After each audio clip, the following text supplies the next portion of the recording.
Our next presentation is osteoporosis management, to be presented by Dr. Yaser Ghadanfar. Dr. Yaser is a consultant rheumatologist and allergist at Mubarak Al-Kabir Hospital. Thank you, Heba.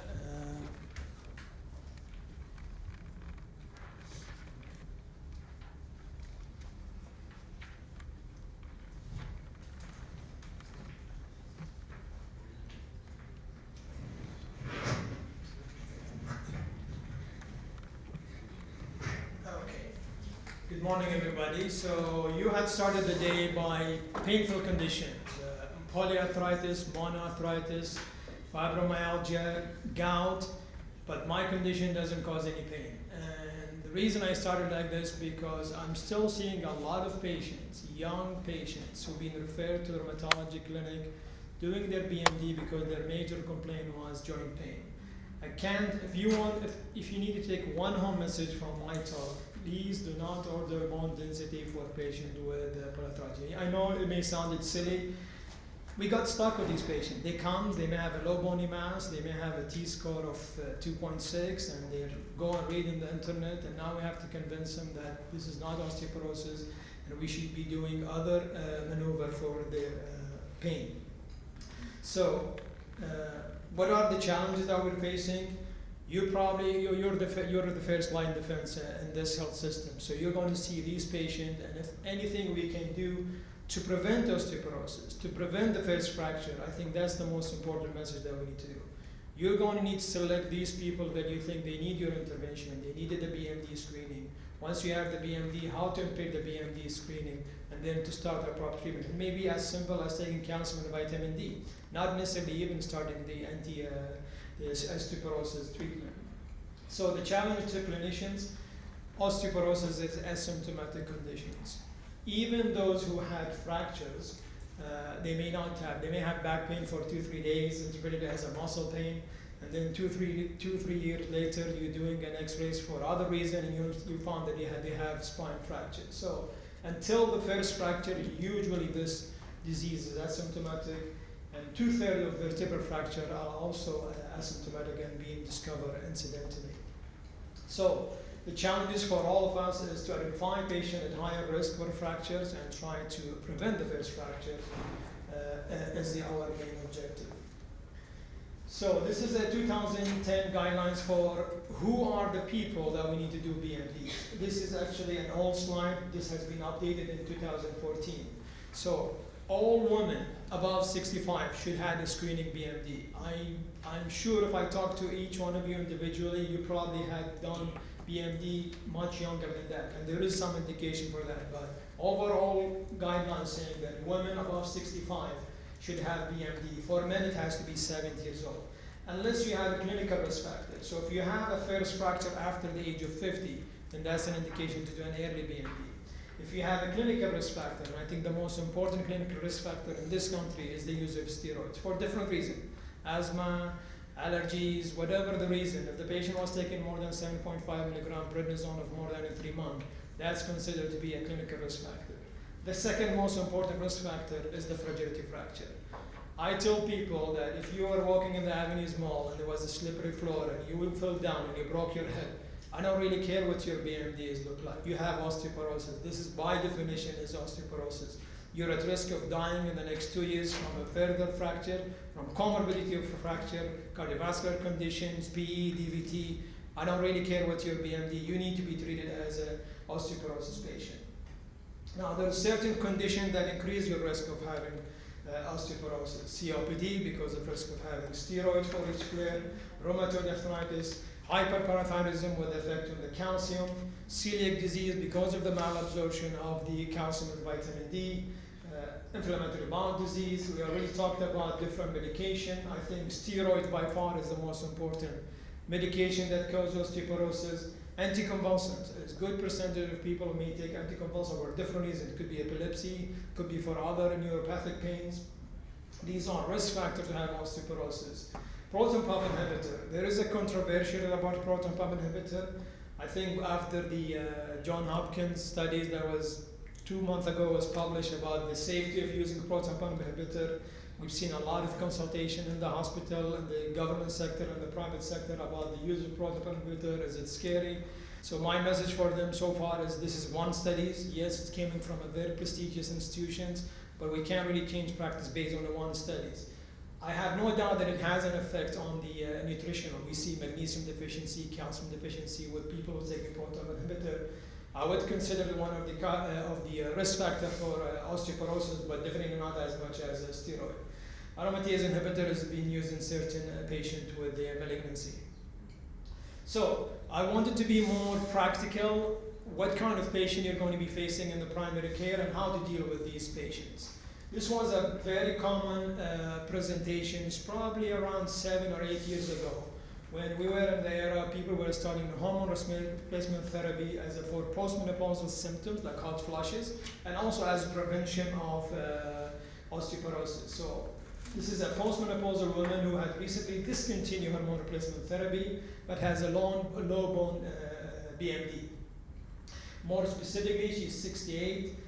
She's been on transplant since menopause. She initially took the hormone therapy for the hot flushes, but because she read about the prevention of osteoporosis, she continued on it for a few years. However, when the famous study of the Women Health Initiative came out, it's around now 9 years now, and talked about the risk of a cardiovascular event, she was concerned about it and she stopped hormone replacement therapy.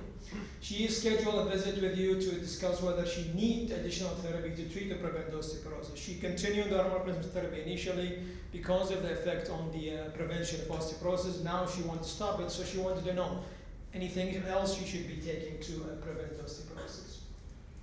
She doesn't take calcium or vitamin D. She was taking multivitamin, which contains some vitamin D, but not in enough dose. She is lactose intolerant, and she lost 5 centimeters in her height. One of the clinical risk factors that you're going to talk about patient, I think in this country is really difficult because most of us don't remember their height, although when we were trained in the North America, most of them remember these heights. So if you have a loss of usually tell them when you reach the 20, you remember what was your height, and you have more 4 centimeter changes, so you started with 170 and now you're 166, for example. This is a significant loss of height, and that's, as you know, indicating there is a problem with your spine, probably fracture, and this is considered one of the clinical risk factors. Approximately 10 years ago, she broke her forearm when she slipped on the sidewalk. So this is an example where I see this is a fragility fracture. This patient already had osteoporosis. Yes, she was concerned about preventing, but nobody told her that actually when you fell on the sidewalk and you broke your forearm, this was a fragility fracture. So any fall from less than your height considered to be a fragility fracture. She had no family of osteoporosis, and this is a very important clinical risk factor. Ask if you have a parent, either a father or mother, who had joint replacement, specifically the hip replacement due to a fall and a fracture. So at the age of 65, this patient has a DEXA scan which showed a T-score of -2 in the spine and a total hip score of -2.2. She had osteoporosis, as I said, based on her low BMDs and also history of fracture. Her absolute risk of fracture in the next 5 years will be high, assuming that hormone replacement therapy effect on the bone will be diminished. And there have been several studies showing those who were taking hormone replacement therapy, once they stop hormone treatment, the rate of osteoporosis, the rate of bone loss is getting higher. You obviously know the first 5 years is crucial, is after the menopause. This is the highest risk where people are going to lose their bone. So this is just a reminder. I think all of you are familiar with these numbers. So if you have a T-score above -1, this is considered normal. Between -1 and 2.5, that's considered osteopenia. And anything below -2.5, that's considered osteoporosis. If you have a T-score more than -2.5 plus any fragility fracture, by definition, this is what we call it severe osteoporosis. Obviously, if you have more than one fragility fracture, that make it even you're at a higher risk of having further fracture in the future. So, what do we need to do for this patient? We need to check her serum calcium. She is lactose intolerant, so she's probably not having any dairy products, so you're going to check her calcium. You're going to check her TSH, vitamin D level, and also 24-hour urine calcium. This is probably not a common test that you're going to order. It's the way we do it is the same way you're doing 24-hour urine for protein. So Patient take the gallon, they start their day going to the washroom. The first piece goes in the washroom, and the rest goes all in the container until next day. When they wake up next day morning, the first piece goes in the container, and they take it to the lab to do the measurements. So the number you need to remember is 300. Anything less than 300 considered to be normal. Anything more than 300, it's abnormal. There is a huge discussion. If we have time in the question, we're going to talk about why we're doing these 24-hour urine calcium, because it give you an idea whether this patient has a malabsorption problem, vitamin D problem, thyroid problem, hyperthyroid, but we can discuss it in the questions if you need more details. So for what will be my recommendation for this particular patient, I would tell her to take calcium. I would say minimum of 1200.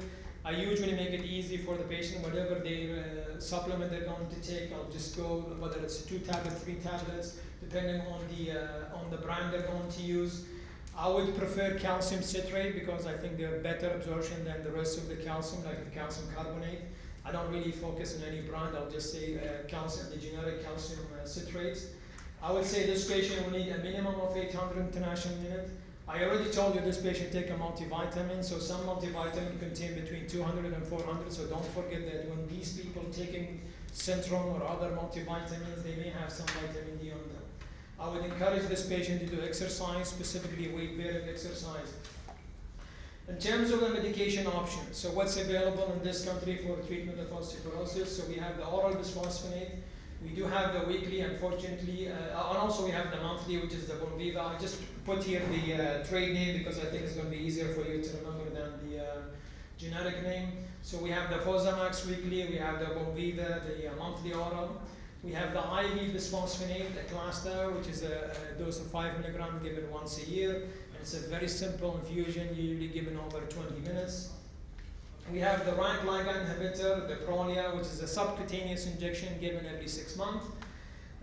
We also have the recombinant parathyroid hormone for TIO. It's a subcutaneous injection given every day. And we used to prescribe this more frequently in the past, but becoming less popular for many reasons. We can discuss it later if you want in more detail, which is the selective estrogen receptor modulator. And we do have raloxifene available in Kuwait. So a common question people ask me is how often you need to do their bone density. I don't think they should be repeated bone density in less than 2 years. I will make one exception, maybe people who have taken high doses steroids. I'll maybe do it yearly if I'm concerned about their rate of bone loss, but I wouldn't repeat the bone density in less than 2 years in general. So this was the scenario number 1, which I think is not uncommon scenario to see. So case number 2, it's a severe postmenopausal osteoporosis. This is definitely by far is the most common scenario you're going to be facing in the primary care. So this is a 70-year-old woman with a low BMDs and multiple vertebral fractures.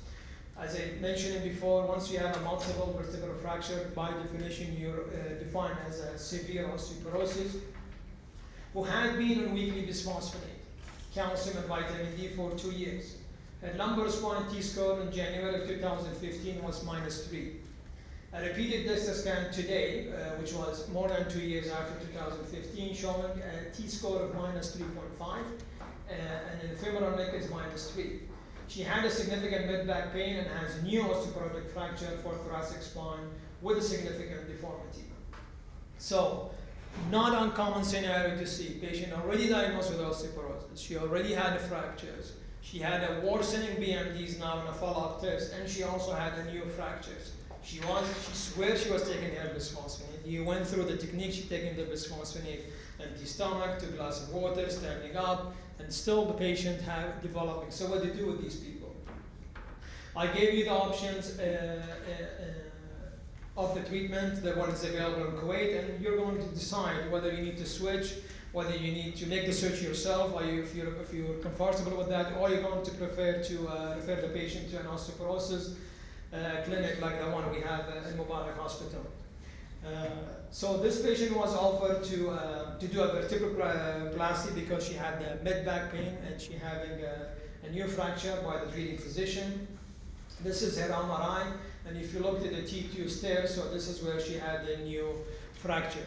Vertebroplasty, as you know, is a procedure where the interventional radiologist goes in and inflate the areas with a balloon, put some cement trying to hold that area, and the whole idea is just to try to minimize the pain from the compression of the disc on the nerve side. This patient unfortunately had declined the vertebroplasty. She got scared from the procedure. She didn't want to do it. So when I see this patient in the clinic, I basically ask myself these questions. Is she a non-responder? She's the one who's been on oral Fosamax for a couple of years now, and she's still having worsening BMDs and adding a new fracture. Is she basically taking her phosphonate in the right ways, and the empty stomach, staying upright, having the at least 2 cups of water after it? Is this bisphosphonate being absorbed? I mean, yes, she's doing all the things that we're telling her, but she's having problem with absorption of the drug. Are these secondary consequences of osteoporosis contributing to her bone loss and fracture? Is there anything in her history that I'm missing? If she have a brow problem, she had a new problem causing a secondary osteoporosis. And what are the therapeutic interventions, both pharmacologically and non-pharmacologically, that should be considered? I think these are very important questions and very valid questions when you're facing with these cases. So the 2 other medications that I haven't mentioned in my previous slide is basically to differentiate between treatment and prevention of osteoporosis. Estrogen is not anymore a favorite medication to give to prevent osteoporosis. All the bisphosphonate being used for both treatment and prevention. We do have alendronate. Unfortunately, we don't have risdipronate in Kuwait. We do have ibidronate, which is the Bonviva. We do have hyaluronic acid, which is the Clastan and the Roxafine. And all these medications are being approved for prevention of osteoporosis and treatment of osteoporosis. The difference between these medications and these 2, the parathyroid hormone is an anabolic treatment, so it's also built up bones, so this is considered in the treatment of osteoporosis. And disitamab, which is the newcomer to the treatment, which is the Prolia injection given every 6 months, sorry.